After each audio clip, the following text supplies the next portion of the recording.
নমস্কার, আমি আশা। কেমন আছেন সবাই? আশা করি সকলেই বেশ ভালো আছেন এবং সুস্থ আছেন। আমরাও বেশ ভালো আছি। আমার আরও একটা ব্লগে আপনাদের জানাই অনেক অনেক স্বাগত।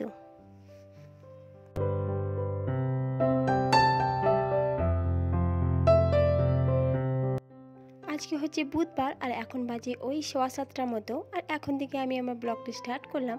আশা করছি আপনাদের বেশ ভালো লাগবে। তো সকাল সকাল উঠেই ছাতা দেখালাম। আসলে আমার মেয়ের প্রোগ্রাম আছে 23 তারিখে। ওদের কার্নিভাল ফেস্টিভ্যাল বলে একটা প্রোগ্রাম হবে, তো সেখানে ওর একটা ডান্স প্রতিযোগিতা আছে, তো আর আমব্রেলাটা ওখানেই লাগবে। তাই আমব্রেলাটা এখন প্রায় দিনই নিয়ে যাচ্ছে, কারণ ওদের প্র্যাকটিস হচ্ছে, তো ওই জন্য। তো যাই হোক, মেয়েকে আমি অনেকক্ষণই তুলে দিয়ে চলে এসেছি আর তারপর একটু চা বানিয়ে নিয়েছি। আর আজকে একটু ভাপা পিঠে নিয়ে এসেছি। এখন তো শীতকাল, ভাপা পিঠেটা বেশ ভালো লাগে খেতে। আর চায়ের সাথে ওই একটা নিয়ে নিলাম। আর ছেলে তো এই যে ওকে একটু ছোলা দিয়ে দিচ্ছি গুড় দিয়ে। এইটাই সকালেও খায়। চা তো বেশিরভাগ দিনই খায় না বললেই চলে। কোনো দিন যদি হয় ইচ্ছা গেল তাহলে হয়তো খেলো। আর চা খাওয়ার অনেকক্ষণ পর আমি চলে এসেছি এখন সবজিগুলো কাটতে। আসলে এখন সকাল সকালে সমস্ত কাজই সেরে নিই, কারণ এখন তো শীতের সময়। আর তাছাড়া আমাকে তো উঠতে হয় সেই সকালেই, তো সকাল 6টায় যখন উঠি তখন ফালতু এইদিকে টাইমটা তো নষ্ট করে লাভ নেই। তাই চাটা খেয়ে ব্রেকফাস্ট করে আমি কিন্তু রান্নার কাজে হাত দিয়ে দিই। তাহলে কি হয়, বেলা 12টা, 11:30, 12টার মধ্যেই রান্নাটা মোটামুটি কমপ্লিট হয়ে যায়। আর সংসারে তো সবচেয়ে বড় কাজ হচ্ছে রান্না করা। সেটা যদি সকাল সকাল কমপ্লিট হয়ে যায় তো মনে হয় যেন অনেকটাই কাজ হয়ে গেল।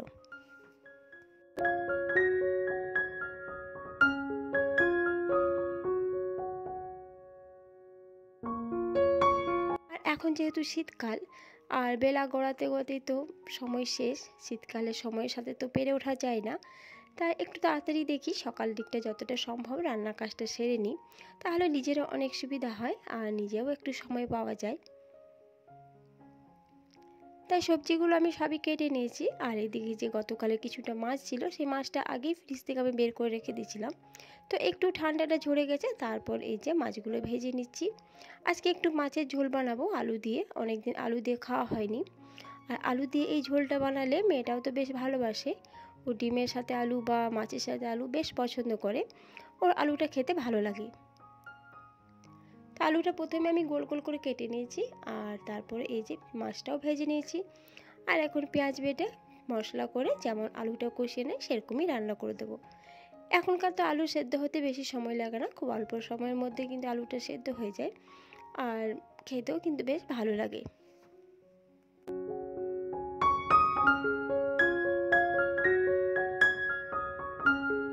শীতকালে সকাল থেকে যদি একটু মনোযোগ সহকারে কাজটা করা হয় তাহলে কিন্তু এই বেলাটা বেশ একটু ফাঁকা থাকা যায়। আসলে শীতকালে বিকাল বলে তার কিছু হয় না, দুপুরে খাওয়ার পরই মনে হচ্ছে যেন বেলা গড়িয়ে গেল। তাই আমি চেষ্টা করি শীতকালটা একটু সকাল সকাল কাজটাই শুরু করে দেওয়া। যদিও সকালে উঠতে একটু কষ্টই হয়, তবু তো ছেলে মেয়ের পড়াশোনা শুরু হয়ে গেলে আর তো কষ্ট দেখলে হবে না, তখন কিন্তু সকাল সকালই উঠতে হয়। তাই আমিও সেইটাই করি। আর সকাল সকাল উঠে তাই ভাবি যে এই রান্নার কাজটা সেরে নেওয়া যাক, তাহলে নিজেটাকে অনেকটাই ফাঁকা লাগে। আর সকাল থেকে যদি মন দিয়ে কাজটা করি না তাহলে নিজেকেও বেশ ভালো লাগে।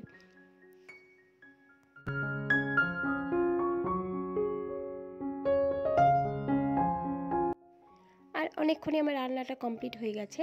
আর বেসিনটাও ভালো করে ধুয়ে নিচ্ছি, কারণ এখানে সবজিগুলো সবই ধোয়া হয়, তো আর বেসিনটা এই সময়তে ধুতে হয় আর ধোয়াটাও কিন্তু দরকার। আর এদিকে গ্যাসটা তো মুছে নিতে হবে। আর যেদিনই দেখেছি একটু মাছের ঝোল করবো বা মাছ ভাজবো সেদিনই কিন্তু গ্যাসটা বেশি নোংরা হয়ে যায়, বেশি তেলে ছিটাগুলো চারিদিকে পড়ে। তাই সেদিন কিন্তু একটু বেশি করে ক্লিন করতে হয়। তো আমি স্নানও সেরে নিয়েছি আর এই যে ভাতটাও বেড়ে নিয়েছি। তো চলুন খেয়ে নেওয়া যাক, তারপর দেখা হচ্ছে আপনাদের সাথে।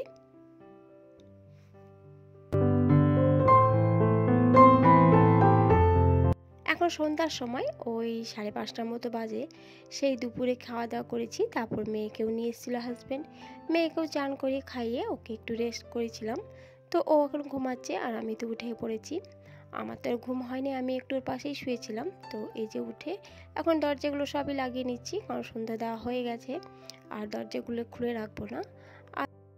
এখন তো প্রচণ্ডই ঠান্ডা পড়ে গেছে, সকাল বিকাল তো প্রচুর ঠান্ডা লাগছে, তাই কিন্তু আমি পায়ে চটি ফটি সবই পরে নিয়েছি, কারণ মাটিতে প্রচণ্ড ঠান্ডা লাগে। আর এদিকে একটু ছেলের খাবার করে দিচ্ছি, একটু এই মুড়ি মেখে দিচ্ছি, চানাচুর, শসা, পেঁয়াজ কুচি আর ওই কাঁচা সর্ষের তেল যেগুলো দেয় সেগুলো একটু ভালো করে মেখে দিচ্ছি। ও এই বিকাল টাইমটা এটা খেতে একটু পছন্দ করে, তো সেই আর কি বানিয়ে দিচ্ছি। সেই সাথে আমি এক গ্লাস নেবো ওর সাথে। আর এই যে সকালে যেহেতু চা খাই না ও, তাই বিকালে বলে যে একটু চা আমাকে দাও, তাই বিকালে ওর জন্য এক কাপ বানিয়ে দিলাম।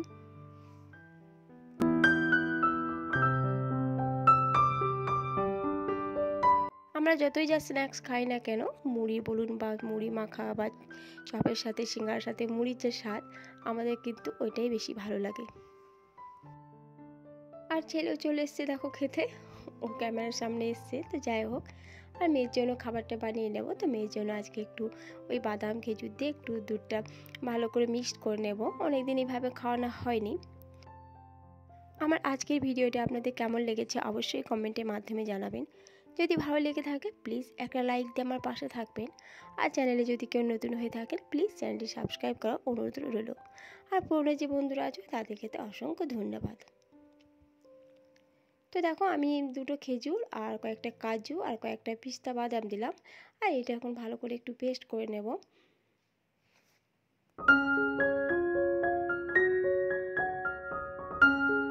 এই সমস্ত খাবার খাওয়া তো স্বাস্থ্যের জন্য খুবই ভালো, খুবই উপকার, কিন্তু বাচ্চারা তো সবসময় খেতে চায় না। আমার মেয়েটা কিন্তু এইগুলো একদমই পছন্দ করে না, তাও জোর করে একটু খাওয়াবো। ওকে জিজ্ঞাসা করলাম, তো প্রথম থেকেই বলছে আমি খাবো না, আমাকে প্লেন দুধ দাও, কিন্তু তাও আমি একটু জোর করে খাওয়াবো, কারণ এগুলো না খেলেও তো নয়, এগুলো মাঝে সাঝে একটু খাওয়া দরকার।